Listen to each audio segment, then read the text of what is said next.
John, welcome to Stifter Mercator. Thank you. What motivates you?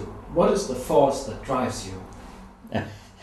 That's a very grand way of putting it. After all, people, and I'm no exception, are rather muddled beings. We have all sorts of motives competing. But certainly I have always had a great desire to find out how things work. As a small child, I was always dismantling apparatus and trying to see what went on inside and try to put it together again and then to try to create new mechanisms.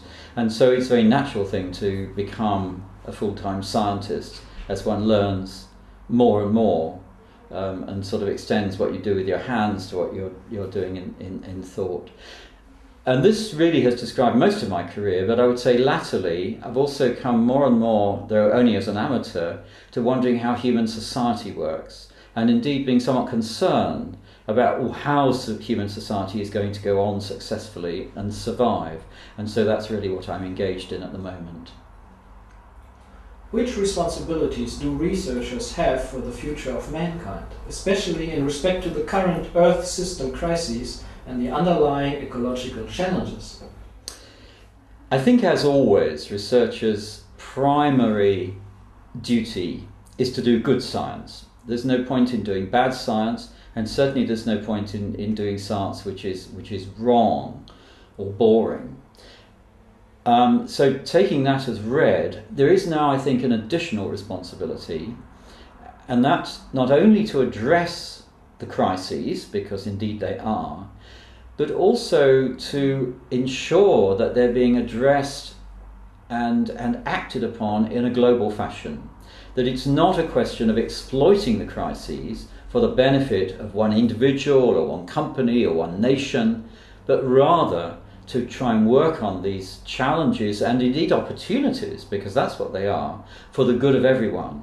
And so I hope that scientists through these events will come to a broader sense of their social responsibilities as well as their scientific ones. And what is your personal contribution to a better future? That's a very immodest question to reply to. I mean, the answer would, I'll be asked to give an immodest reply. I don't know. I'm very conscious I haven't contributed enough. I've really managed to do very little. I've worked to the best of my ability on some small parts of fundamental understanding of life, and that's important both for science and for the advancement of biomedical research. And I know some of the early work that we did in a little worm, the nematode, many years ago, has been useful in that regard. One thing I'm particularly conscious of is my contribution in the Human Genome Project, not just in helping to gain the data, the sequence of the human DNA, but also to make sure that it was freely available to all.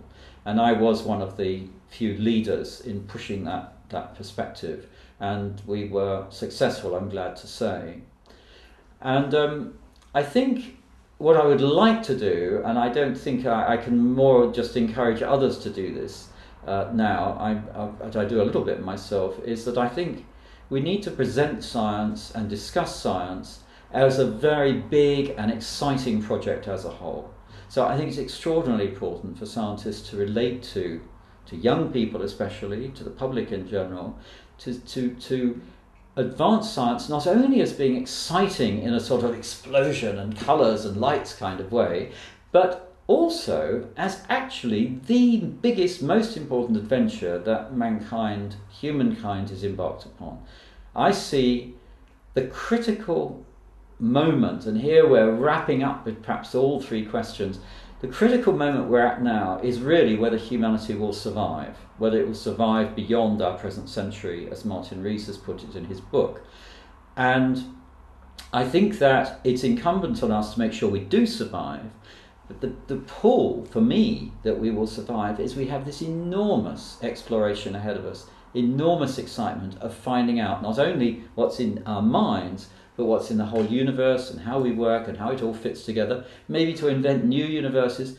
The possibilities are endless, but we must survive. I think it's entirely possible that we're unique in the universe. We don't know that, but we don't know that there is anything like us in the universe.